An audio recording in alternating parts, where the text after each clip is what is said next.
자, 먼저 우리 궁창 아랫물을 한번 잠깐 성경을 읽어봅시다. 궁창 아랫물이 뭔가?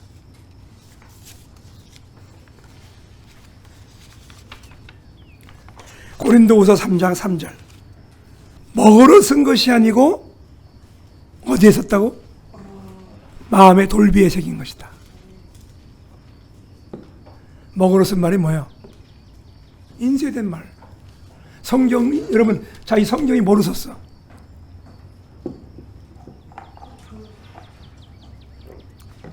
성경 글자로 쓴 이 성경이 먹으러 쓴 거예요.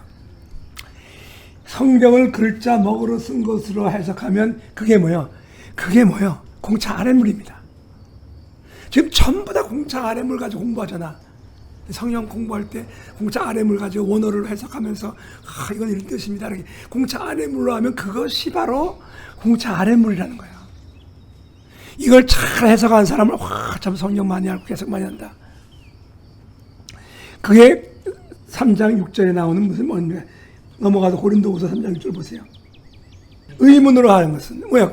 글자로 한다는 글자, letter. 지금 우리 성경 공부하면 참 글자로 하고 있어. 글자로 먹으러 쓴 거 가지고. 이게 공차 아랫물입니다. 이것을 골로새서 2장 먼저 보세요. 골로새서 2장 8절 말씀하세요. 누가 철학과 헛된 속임수로 너희를 요락할까 주의하라. 이것은 사람의 유전과 세상의 초등학문을 쫓음이요. 오늘날 신학교도 뭘 가르쳐요? 철학, 신학, 윤리학, 상담학.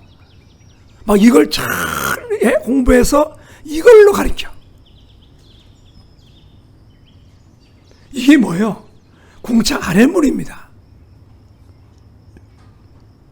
철학적인 말씀, 신학적인 설교, 문학적인 설교. 저 사람 설교가 굉장히 문학적이야, 철학적이야, 역사적이야, 신학적이야. 이걸 초등학문이라 합니다. 내려가서 20절. 너희가 오늘 설교가 이 공차 아랫물, 철학, 윤리, 도덕, 신학 이런 것들을 가리키는 데서 뭐야 이게? 이게 공차 아랫물입니다. 머리만 크게 만들어. 판단만 하게 하고 정죄하게 하고 교만하게 만들고 남을 판단하게 하고 이게 공차 아랫물입니다. 이런 걸 잘하면 사람들에게 인기가 있어. 참 철학적인 설교, 윤리적인 설교, 신학적인 설교, 역사적인 설교 이렇게 할 수가 있어요. 아볼로가 그랬습니다. 아볼로가 예수님을 가르쳤지만 뭐 했어요? 성령을 몰랐어. 브루스길러 아볼로가 그를 데려다가 그의 눈을 뜨게 하면서 공창 위의 물을 먹이면서 아볼로가 변화가 됩니다. 예수 그리스도가 알고 성령을 알게 돼요.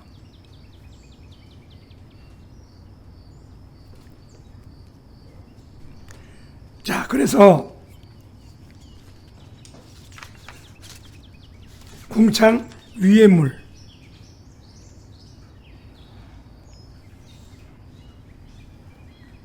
요한복음 3장 12절. 자, 예수님이 뭐라 했죠? 땅의 일을 말해도 내가 못 믿는데 하늘을 말하면 어떻게 말하겠느냐. 이건 지금 예수님이 니고데모에게 거듭나는 이야기를 말하니까 이게 무슨 말입니까? 거듭난다는 뜻이 엄마 뱃속에 들어간다는 겁니까? 니고데모는 박사요. 박사인데도 왜 거듭나는 말을 모릅니까? 주님이 그럽니다. 이 거듭나는 일, 이 땅에서 되는 일도 못 알아듣는데 내가 이 궁창 위의 물을 말하면 네가 알아듣겠느냐?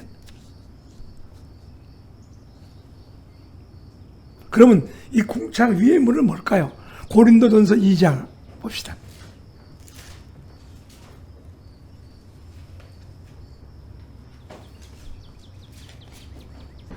고린도전서 2장이 전부 다 그 말씀이에요.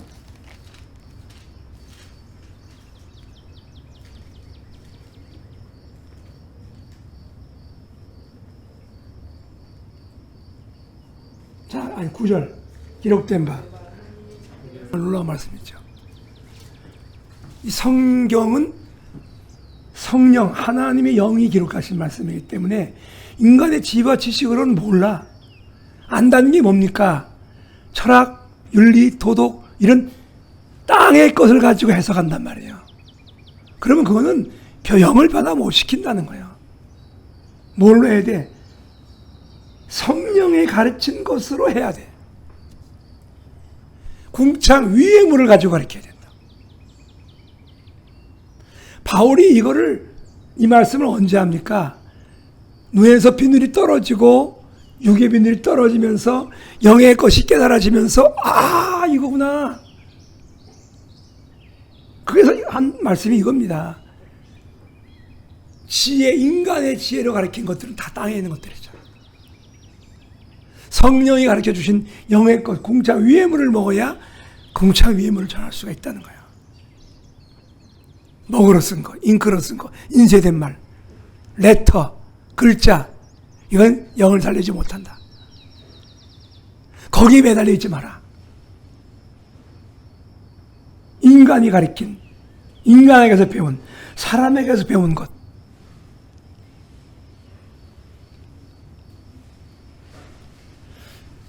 지금 저한테 배우라고 여기 모임 가는 거 아닙니다.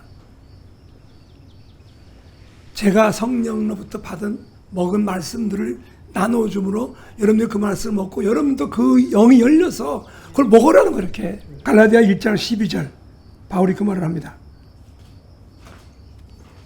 갈라디아서 1장 12절 바울은 뭐라 그래요? 내가 사람에서 배운 것도 아니고 받은 것도 아니다. 계시로 말미암아 받은 것이다. 하나님 계시로 받은 거다. 그래서 바울은 성령 받고 나서 베드로한테나 요한한테 가서 배우러 가지 않았습니다. 광야로 들어가 버렸어. 뭐하러? 계시 받으러. 주님께로부터 직접 계시 받으러. 궁창 위의 물을 먹으러 갔어요. 요한일서 2장 27절 아무도 너희를 가르칠 필요가 없다. 신학교 다니지 말란 말이 아니죠. 뭐예요? 성령의 기름 부음이 너에게 거해야 된다. 성령의 기름 부음이 와야만 궁창 위의 물을 먹어요. 그래 궁창 위의 물을 정할 수 있다는 거예요. 사람으로부터 배운 유전이나 이거 가지고 하지 말라는 거예요. 그러기 위해서 우리는 뭘 해야 돼요? 먼저 사도행전 9장 17절에 바울의 눈에서 육의 비늘이 떨어진 것처럼 눈에서 비늘이 떨어져야 돼. 육의 비늘이 떨어져야 돼.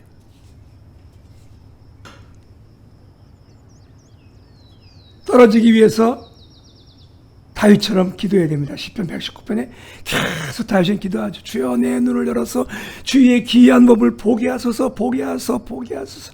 내가 주의 기이한 말씀을 보기 위해 밤이 새도록 깨어서 울부짖고 부르짖고 막 나옵니다. 계속. 여러분 시편 119편을 가서 읽어보세요. 성경에서 제일 긴 게 시편 119편이에요. 이 다윗의 이게 신앙 고백입니다. 시편 119편이. 왜 다윗이 그 위대한 믿음의 사람이 되었느냐? 119편에서 나온 거예요. 그 바쁘고 그 정말 그렇게 일이 많은 다윗이 밤이 맞도록 한 일이 뭐예요? 하나의 말씀을 깨달으려고 부르짖고 목마르고 막 그랬단 말이에요. 입을 열고 헐떡했더랬어요. 깨달으려고.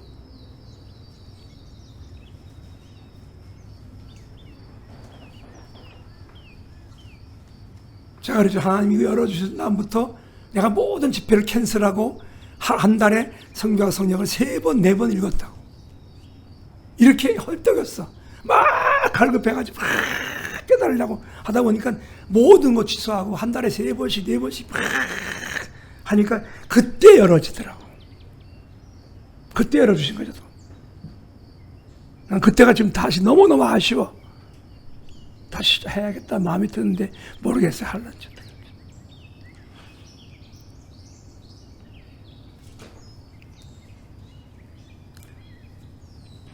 실제로 이 말씀 그대로 하면 이런 뜻입니다.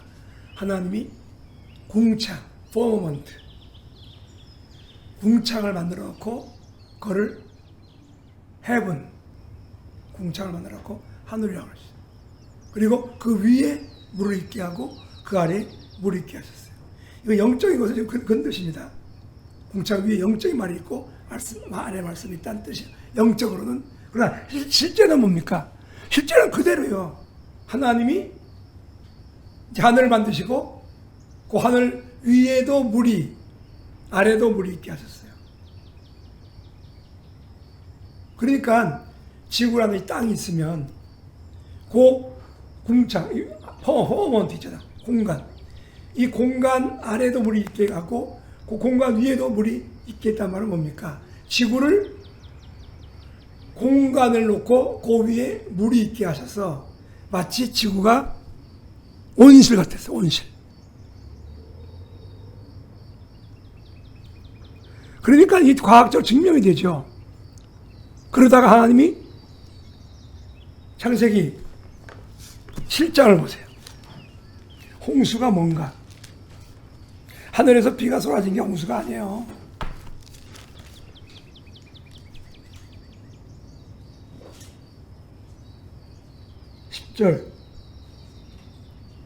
노아의 홍수는 비가 되는 게 아니에요. 뭐였어요? 하늘에 창들이 열렸다. 그 바로 궁창 위에 있던 물이 쏟아진 거예요. 뭐 땅에서도 물이 샘물이 터는 거예요. 그래야 지구를 덮어요. 과학자들은 이걸 모릅니다. 사실 비가 와가지고 지구를 덮을 수 없다는 거예요. 거짓말하는 거예요. 이걸 몰라서 그래. 궁창을 덮고 있던 물이 터져서 쏟아진 거예요. 그래서 결과가 뭡니까? 노아 홍수 이후에 봐세요. 8장 22절 추위와 더위 언제 나와요? 홍수 이후에 나옵니다.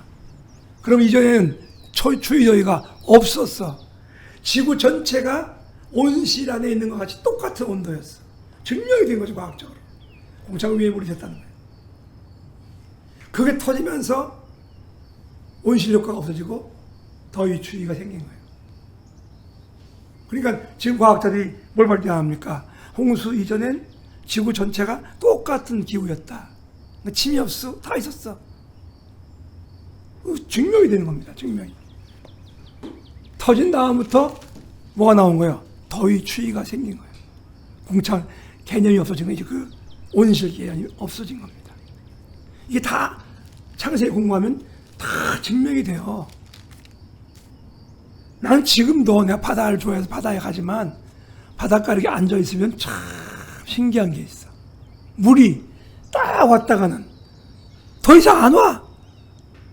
안 신기해? 어떻게 물이 딱 거기서 씁니까? 더 올 수 있잖아. 왜 그래? 하나님이 한계를 정했다 했어. 한계를 정하사 더 이상 넘어오지 못하게 하셨다. 성경 나와 이제 공부하면 나와 창세기에 한계를 정하사. 신기하죠. 이게 한계 안 정해서 어떻게 해? 못 살아 우리는. 바다를 가지를 못해 무서워서. 언제 넘칠 줄 알아 언제. 해일이라는 것은 하나님이 한계를 풀어버릴 때야. 팍 풀어버린 거야. 풀으니까 막 덮쳐버리는 것이 있어요. 바다가. 또 산은 어떻게 된 거예요? 하나님이 골짜기는 내리고 산은 오르게 하셨다. 하나님이 하신 거예요. 오르게 하시고 내리게 하신 거예요. 그 생긴 거야. 지각 변동 어쩌고. 그 인간 이야기입니다. 하나님이 오르라라 내려라 하신 거예요. 그냥. 그래서 둘째 날 하신 일은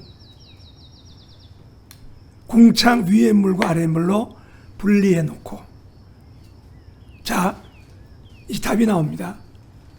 2절에서 땅이 혼돈하고 공허하고 흑암이 깊음이 있다. 이 말은 그대로 해석하면 뭐예요? 이 지구가 혼돈과 공허와 흑암 가운데 있었다는 거죠. 왜? 천사들의 반역으로 인하여 하나님의 진노로 에레미야 4장 나오는 것처럼 땅이 혼돈과 공허와 흑암으로 천사들의 잘못 때문에 땅이 저주고 땅까지 피해를 입은 거예요. 그런 거를 하나님이 다시 2절에서 빛을 창조하시면서 다시 재창조하십니다. 재창조하시는 거예요. 첫째 창조는 이미 1장 1절에서 이루어졌고 1장 2절부터는 땅의 창조가 이루어져요. 땅에. 1장 1절은 우주, 하늘들, 그리고 지구, 2절부터는 땅에서 일어나는 창조예요. 분리해야 됩니다. 그런데 그 영적 진리 말씀은 땅이 혼돈하고 공허하고 흑암의 기품이 있단 말은 영적으로 해석하면 무슨 뜻이라 그랬죠? 우리가 땅에 사는 동안은 혼돈, 공허, 흑암. 이 세 가지가 뭐예요? 문제. 인간의 문제가 이 세 가지밖에 없어. 수백 가지가 아니라 딱 세 가지야.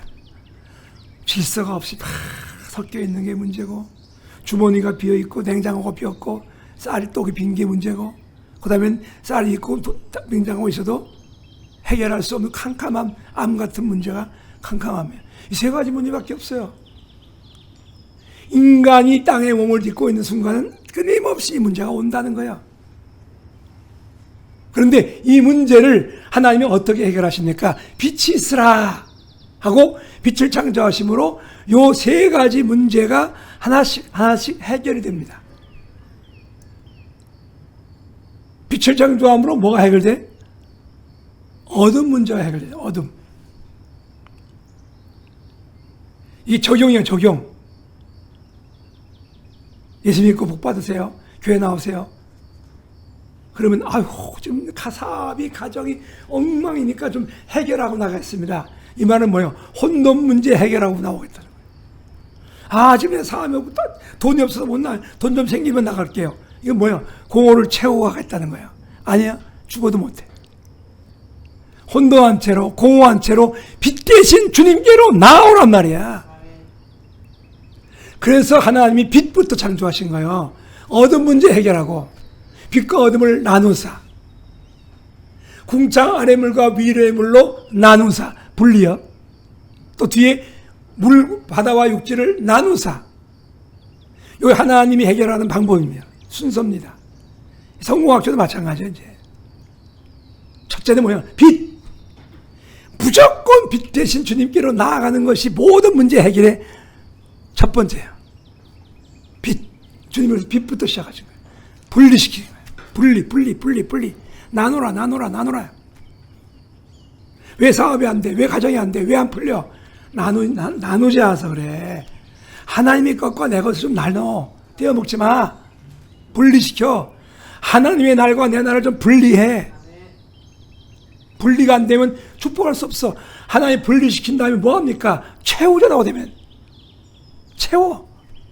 궁창 아래 물과 위로 나온 다음에 궁창 위에 새로 나누고, 궁창 아래는 뭘로 만듭니까? 새와 동물과 동식물로 채우고, 바다에는 고기로 채우고. 채우는 건 마지막에 제일 마지막입니다. 빛 대신 주님께로 나온 다음에 정확히 하나님과 내 것을 분리하고 그릇을 준비하면, 그 다음에 채우는 건 하나님이 채우셔요. 내가 채우려고 하면 안 돼요. 시편 81편 10절에 뭐라 했어요? 네 입을 넓게 열라. 내가 채우리라. 이걸 자꾸 혼돈하면 안 돼요. 하나님 내 입 좀 열어주세요. 그리고 기도한 다음에 어떻게 채울까? 하나님이 이러고 내 일을 바꾼 거야. 하나님 너는 입만 열어. 채우는 건 내가 채울게. 하나님 내 입 여시는 분이 아니에요. 입은 네가 열어. 내가 채워줄게.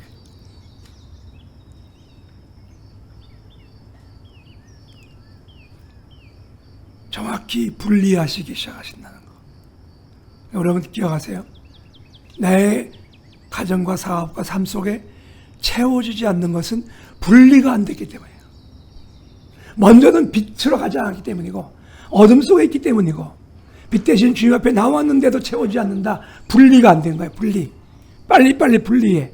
하나님의 것과 내 것을 분리하고, 하나님의 날과 내 것을 분리하고, 가해사의 것과 하나님 것을 분리시키고, 다 분리한 다음에 준비하고 있으면, 다시 말해 그릇을 준비하고 있으면 내가 채우리라.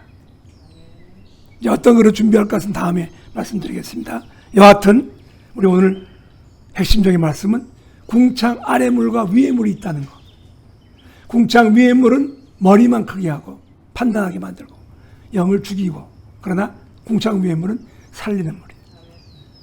그래서 에스겔서 성서에서 흘러나가는 물이, 그 물이 흐르는 곳마다 생물이 살고 각종 보석이 있고 나라가 변화가 되고 또 사람들의 병을 고치는 약재료가 되리라. 얼마나 놀라운 말씀입니까? 물, 궁창 위의 물입니다. 영의 물 말씀입니다. 역사적으로 증명됐잖아. 말씀의 물이 흘러가는 나라마다 변화가 되잖아. 대한민국도 못 살던 나라가 기독교가 들어와서 말씀 들어가니까 할렐루야, 할렐루야. 세계 지도 펴놓고 봐도 똑같아. 지금 말씀이 흘러간 나라들은 다 소생하고 번성하고 지배하지만 아직도 안 들어간 나라는 얻어먹고 굶어 죽고 거지가 울거리고. 우리가 여기서 이제 배우고 먹어야 되는 말씀이 궁창 위의 물입니다. 이 물을 달라고 우리는 다윗처럼 사모하고 기도해야 돼. 입을 열고 헐떡여야 돼. 이렇게. 헐떡여. 헐떡였다. 다윗이면 난 10편 119편 어떻게 말씀을 열고 막 밤이 새도록 헐떡. 목마른 다섯 시대 문을 사모하도록 헐떡였다.